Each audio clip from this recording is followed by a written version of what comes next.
Welcome back to the channel. This is Richard of the New Manchester YouTube channel. Alright, I'm not going to waste any time. I'm going to get right into it. I found something on the BBC, the BBC article, and it's titled, "Here's What to Know About Winter Storm Pummeling North America." Okay, it reads as follows.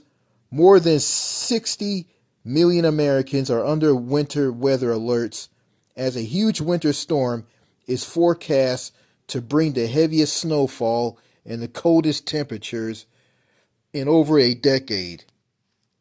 Much of Canada and 30 U.S. states from Kansas to the East Coast are under weather alerts, the National Weather Service said.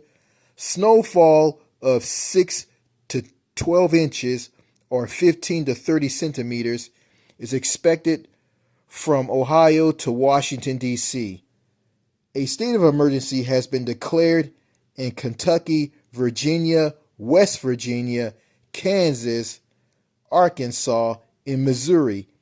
Even parts of normally blondly Florida are expected to experience freezing conditions.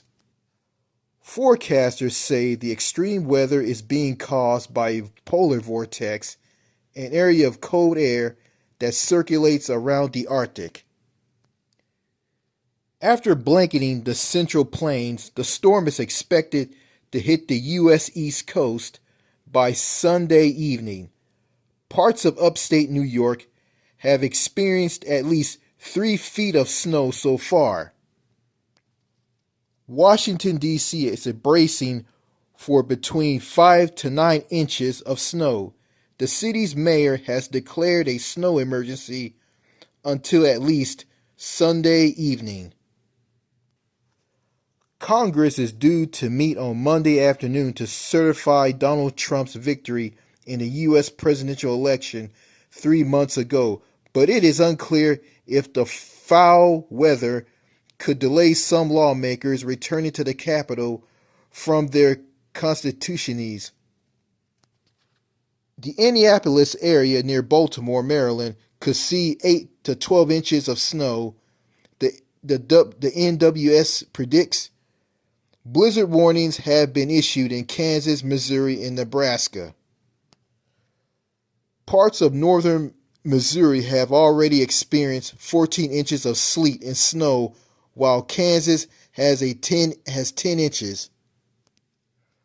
From locations in this region that received the highest snow totals, it may be the heaviest snowfall in at least a decade, the NWS said on Sunday.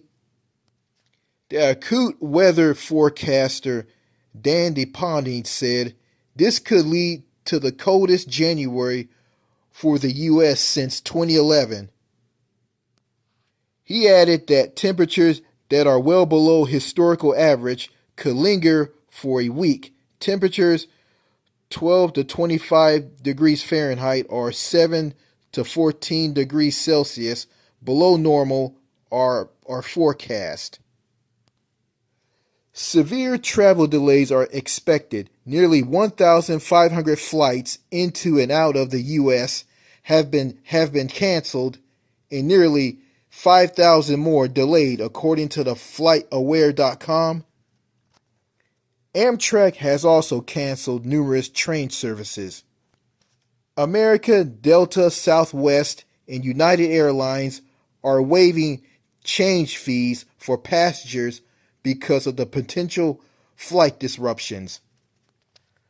Further north, Canadians are also feeling the effects of the polar vortex. Much of Canada is under extreme weather alerts this weekend, with frigid temperatures spiraling the country. Some areas are also seeing snow squats, a sudden heavy snowfall accompanied by strong winds.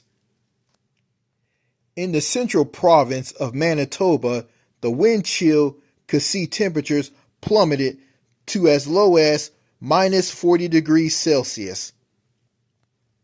Meanwhile, parts of Ontario could see as much as 15 inches of snow on Sunday.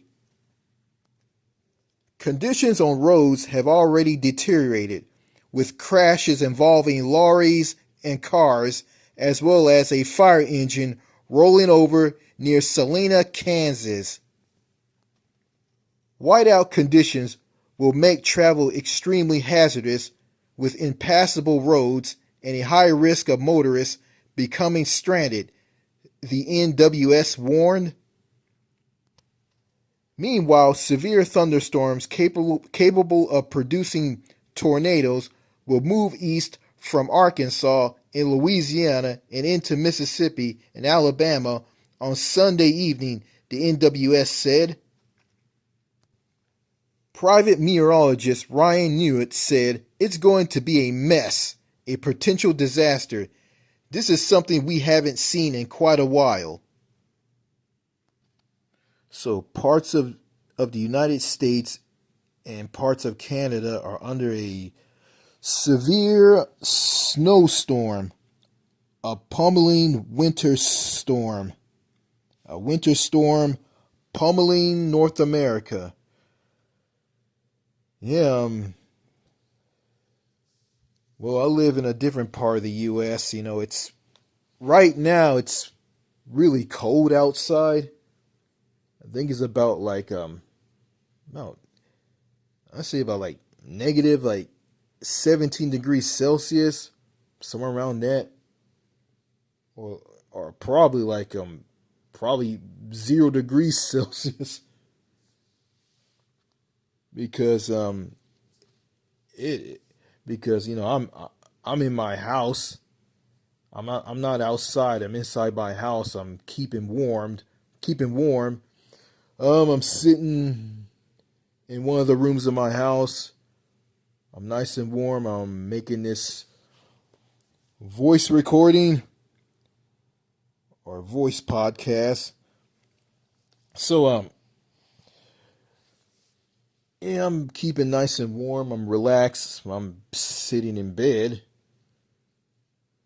I just got done watching TV. So yeah. So well, if I live in those parts of North America, I wouldn't even drive because I just heard about people somewhere in Kansas. They were sliding around on highways or on a freeway, motorway. They were sliding. Their cars were sliding all over the roads, hitting each other, and people were just driving as slow as they could. But it didn't do any good because too much black ice on the road. The roads are too icy and slippery.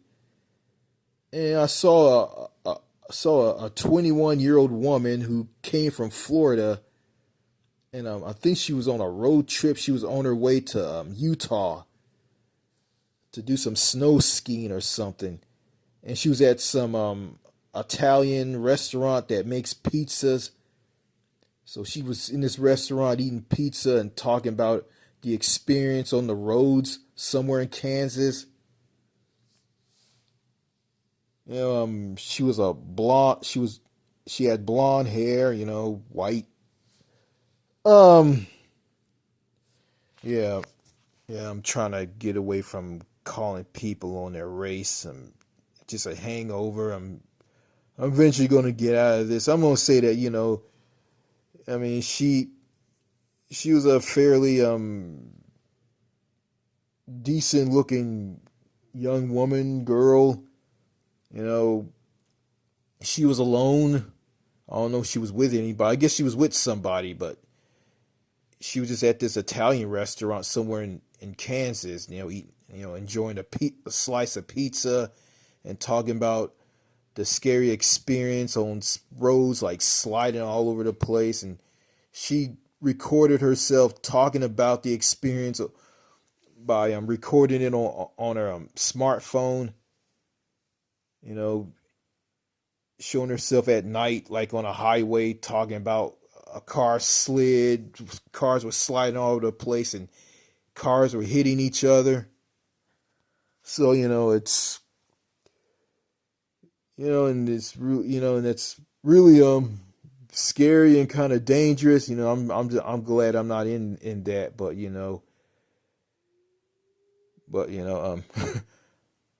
I wouldn't bother. I wouldn't even go. I wouldn't even get in my car and drive in that mess. I'd just rather just stay home and don't go anywhere. And well, to all of you who live in these different parts of the U.S. and in Canada, who's experienced all that snow, you know, you know, um, I hope you guys are okay. I hope you guys are nice and warm somewhere. I hope you guys are not out out driving in that mess. You know, and I look at all of this. At least it's not as bad as the 2021 snowstorm in Texas. A lot of people died. The power went out.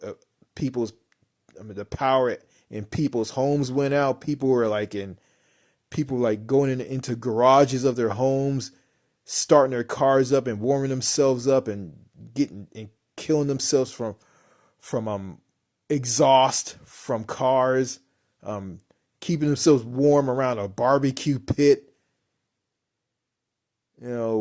Grocery stores are depleted of food, and a U.S. senator just bailed out and went with his family to Cancun, Mexico. Well, at least those parts of the U.S. and at least parts of the U.S. like Kansas and West Virginia and up north and also into Canada. At least they didn't have that problem. So I'm going to stop there and get into this video. Okay, you saw the title of this video. In this video, I'm going to be reading something about Elizabeth May, the Green Party leader of the Parliament in Canada. Well, she's known as the Green co-leader of the Green Party. She clapped back at all the crazy things Donald Trump has been saying. President Trump or President-elect Trump. Elizabeth May, the Green Party leader in the Canadian Parliament in Ottawa in Canada, Parliament Hill. She clapped back at all the crazy things Donald Trump has been saying. Like, what did he say? He said, Greenland, he wants to buy Greenland, and he tried to do this in his first term as president, and he wants to do it again in his second term. He wants to buy Greenland. He says that the Panama Canal should be part of the USA, and Canada, a Commonwealth country that's part of the Commonwealth of Nations, an independent country. Trump wants Canada to be part of the USA as the 51st state. And I'm gonna be reading some things that Elizabeth May, the Green Party leader, her response to Trump saying Canada should be the 51st state of the USA. So I'm gonna go ahead and read this. Canada's federal Green Party leader, Elizabeth May, has some feisty words for U.S. President-elect Donald Trump after weeks of Trump's jabbing, offering to make Canada the 51st U.S. state. No matter how many Trump photos of him in business suits straddling Swiss mountains he posted with a Canadian flag, we're not intimidated. She told reporters at a news conference Friday, I take offense. We do not strive to be the 51st state. We're a G7 country. Besides declining Trump's humble offer to bring Canada into the United States, the MP for Sandwich Gulf Islands, British Columbia, offered her own deal instead to neighbors south of the border. You think we want to be the 51st state? Nah, but maybe California would like to be the 11th province, she said. Yeah, well, I'm from California. Well, I don't live in that state anymore. But if I do and I heard this, I'll be more happy for my home state of California to be the 11th province of Canada. How about it, California, Oregon, Washington? We've got we got geography in common, said May, adding that British Columbians are already comfortable with our southern neighbors in the Cascadia region. She also poked fun at policy differences between Canada and the U.S. to try to sweeten the Cascadia offer. This is what we've got for you. Free health care. Universal. Free health care. No more 1-year-olds who suddenly fall off the Medicaid list and their parents are on the news because they're trying to do a GoFundMe because they're trying to get their daughter to a doctor, she said. California citizens, Washington, Oregon, safer streets here. We already have strict gun laws, and women have the right to an abortion under the universal health care system. She added an appeal to Trump himself, saying that by Canada taking on those 3 states, it would get rid of all of those states that always vote Democrat.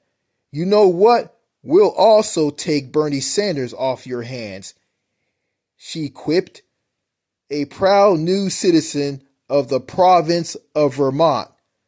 May's comments came the same day Prime Minister Justin Trudeau took part in a virtual meeting of the Canada-U.S. Relations Cabinet Committee.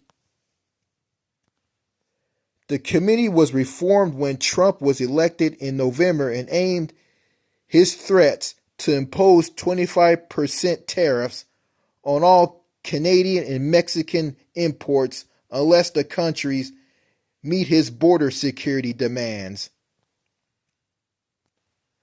On Friday, May said she doubted her comments would be seen by Trump himself, but felt it was important for Canadians to see politicians explicitly dismiss Trump's taunts about Canada joining the U.S.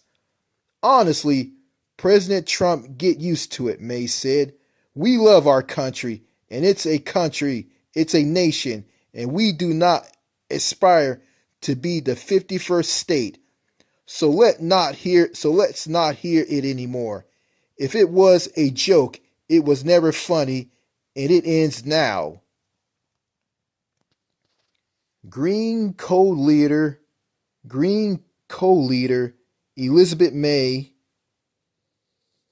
a member of the Canadian Parliament in Ottawa. Yeah. This is great. I love this. Yeah, I don't care for Trump and I don't like him. Well,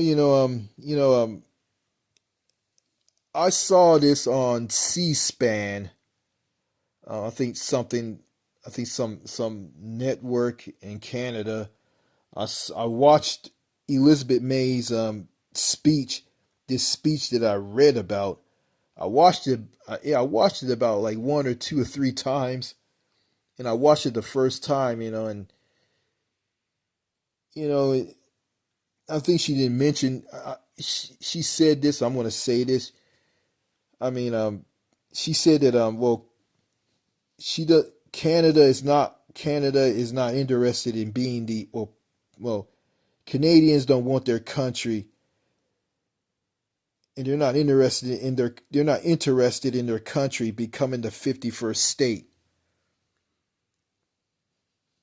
And she said that Canada is a country within the Commonwealth of Nations, and Canada's head of state is King Charles III, who lives in the United Kingdom, London, England, in the UK. And the country has a parliamentary system. It doesn't have the same system as the US has. And she brought up Canada bashing. Americans like to bash Canada. And forgive me, I've been bashing Canada um in the videos on this channel. But all of that was just brainwashing by Canadians who have negative views about their country and telling me not to move to their country. Their country is hell on earth and all this ridiculous stuff, and I fell for it. I've been brainwashed. But I'm just gonna say this. I wasn't insulted, and I'm not angry at what Elizabeth May when Elizabeth May clapped back at Trump on his ridiculous crazy comments. I wasn't mad at this. I loved it. You know I don't care for people from other countries bashing the United States, because let's face it, the U.S. is completely screwed up, and it is. It's a messed up country, you know.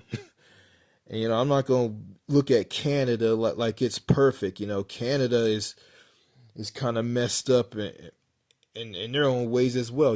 They're not perfect, but Canada is better than the U.S. on a lot of things, but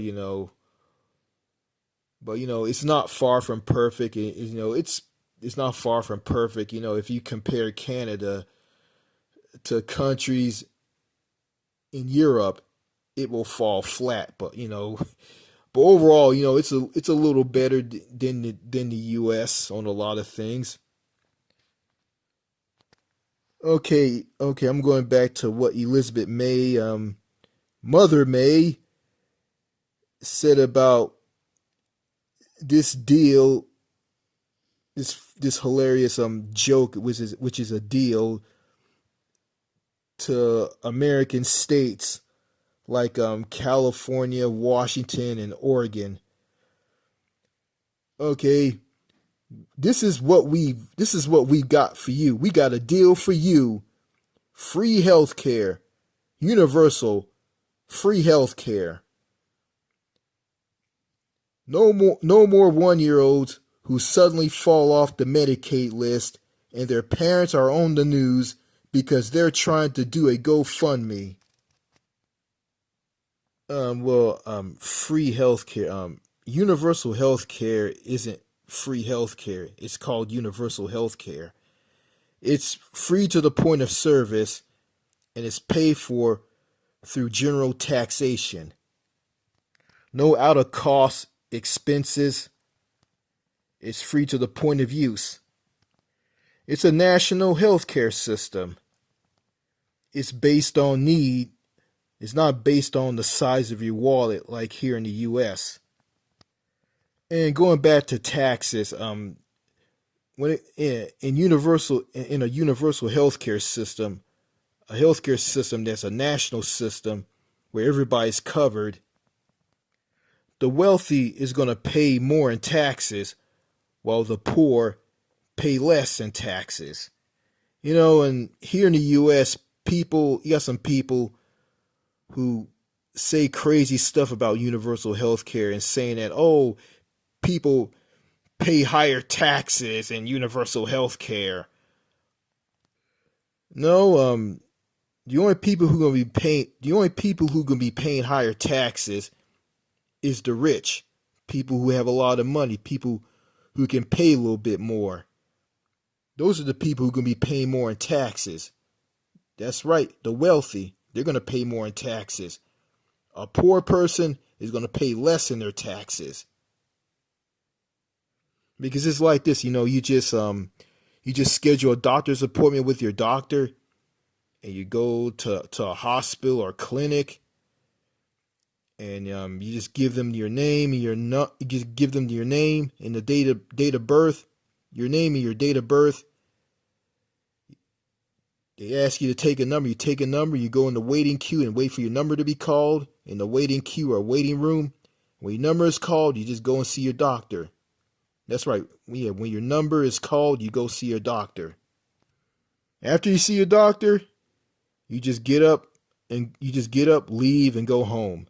That's it. You don't stop by a desk and discuss, oh, is your health insurance and your address and everything is the same, and argue on the phone with healthcare companies. None of that stuff exists in a universal healthcare system or in a country that has universal healthcare. And people are going to say universal healthcare has problems, and it does. It has problems. It's not perfect, but it's way better than the healthcare system that the Americans here in the United States are under. And Elizabeth May didn't mention this, but Canada has some problems with their universal healthcare system. It doesn't cover dental, vision, hearing aids, and mental health. And the system is not fully funded. That leads to long wait times, and people are put on a waiting list for surgery or any health care needs that they need. I mean, they can be waiting for months or years, and some people die. I heard a woman in British Columbia died because she had a cyst on her ovaries, I think. And I also heard about a woman trying to get her husband some surgery, I think on his leg or something. It was an old man. This is in British Columbia, and he waited for he was put on a waiting list. He waited for months and years. So I don't know what happened on that. And I heard some people are dying, but they're not dying all the time in the healthcare here in the US. People under this fragmented, broken healthcare system here in the US, people in Canada are not dropping like flies like here in the US. But yeah, and I think there was a push that involved the premier of Ontario, Doug Ford, and some of the premiers of other Canadian provinces want Canada to adopt the healthcare system that the U.S. has. And Doug Ford said this: the status quo isn't working. So I don't think Canada should adopt this for-profit healthcare model that the U.S. has.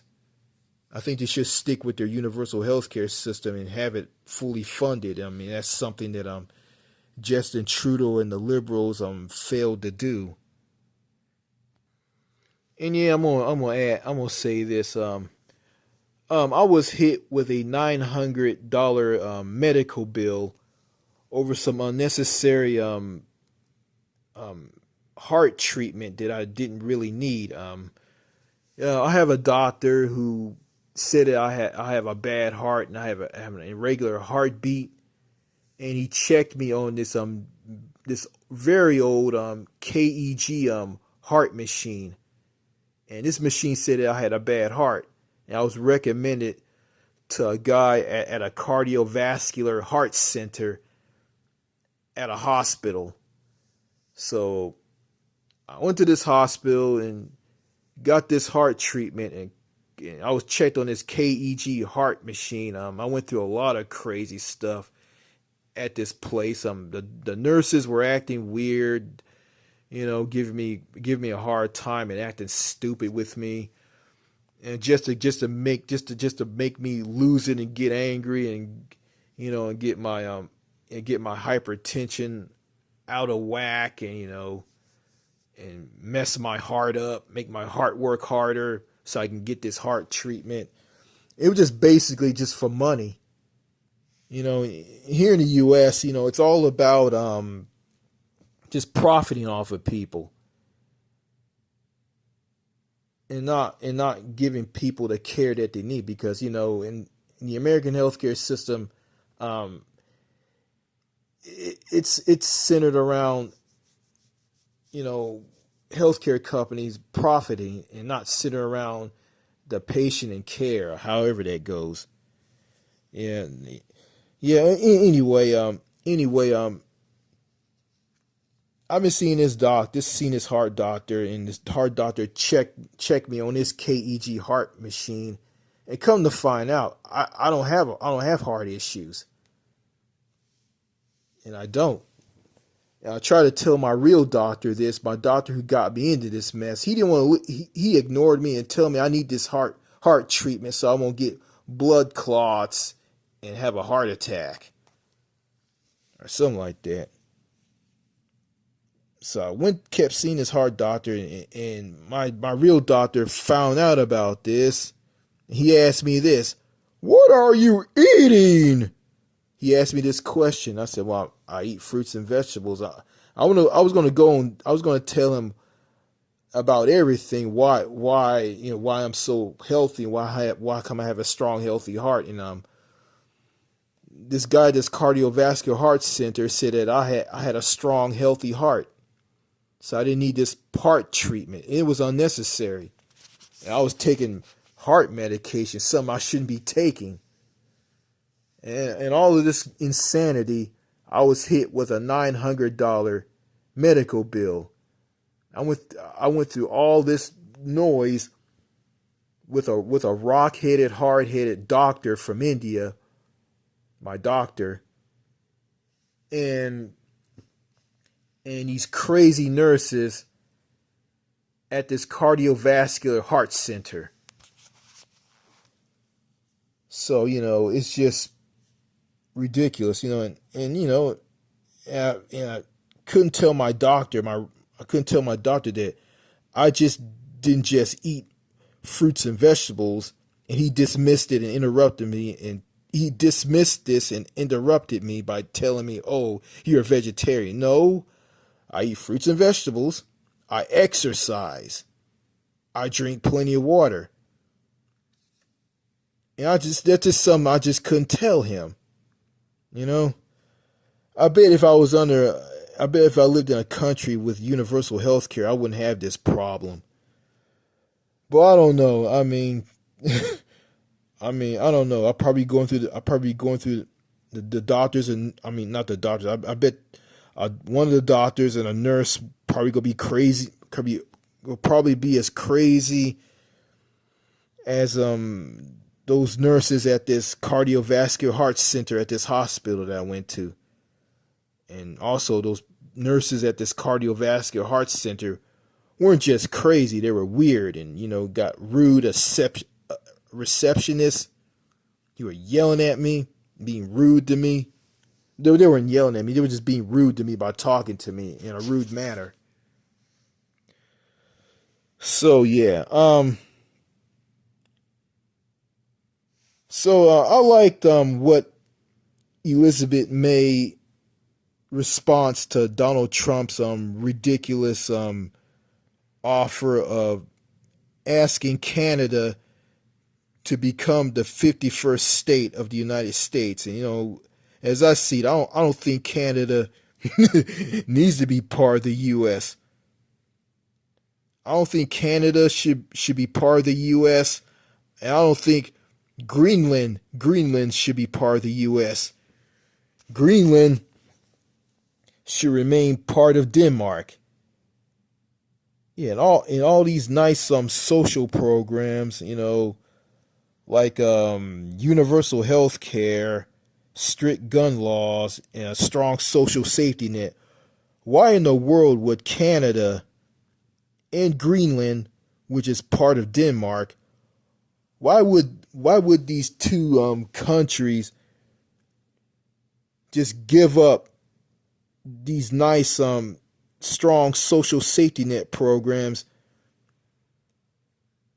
and just be part of the US and adopt all the nightmarish rubbish that the United States of America has? I don't think Canada and Greenland should give up what they have just to be part of the US. They should just remain where they are, remain who they are. Oh, Canada, our home and native land, true patriot love in all of us command. With glowing hearts we see thy rise, the true north strong and free. From far and wide, O Canada, we stand on guard for thee. God keep our land glorious and free. O Canada, we stand on guard for thee. O Canada, we stand on guard for thee. Elizabeth May made it clear Canada is a country, a Commonwealth country, an independent country, and it doesn't need to be part of the United States of America at all. So I think that's all I gotta say in this video. I think I went over. All right, that's all I gotta say. This is Richard of the New Manchester YouTube channel signing out. Cheers and au revoir. Goodbye and keep warm in this cold, frigid winter weather wherever you are in North America. Kansas, in the northern part of the U.S., the heartland, Canada, wherever you are in those parts, just stay nice and warm. All right, goodbye.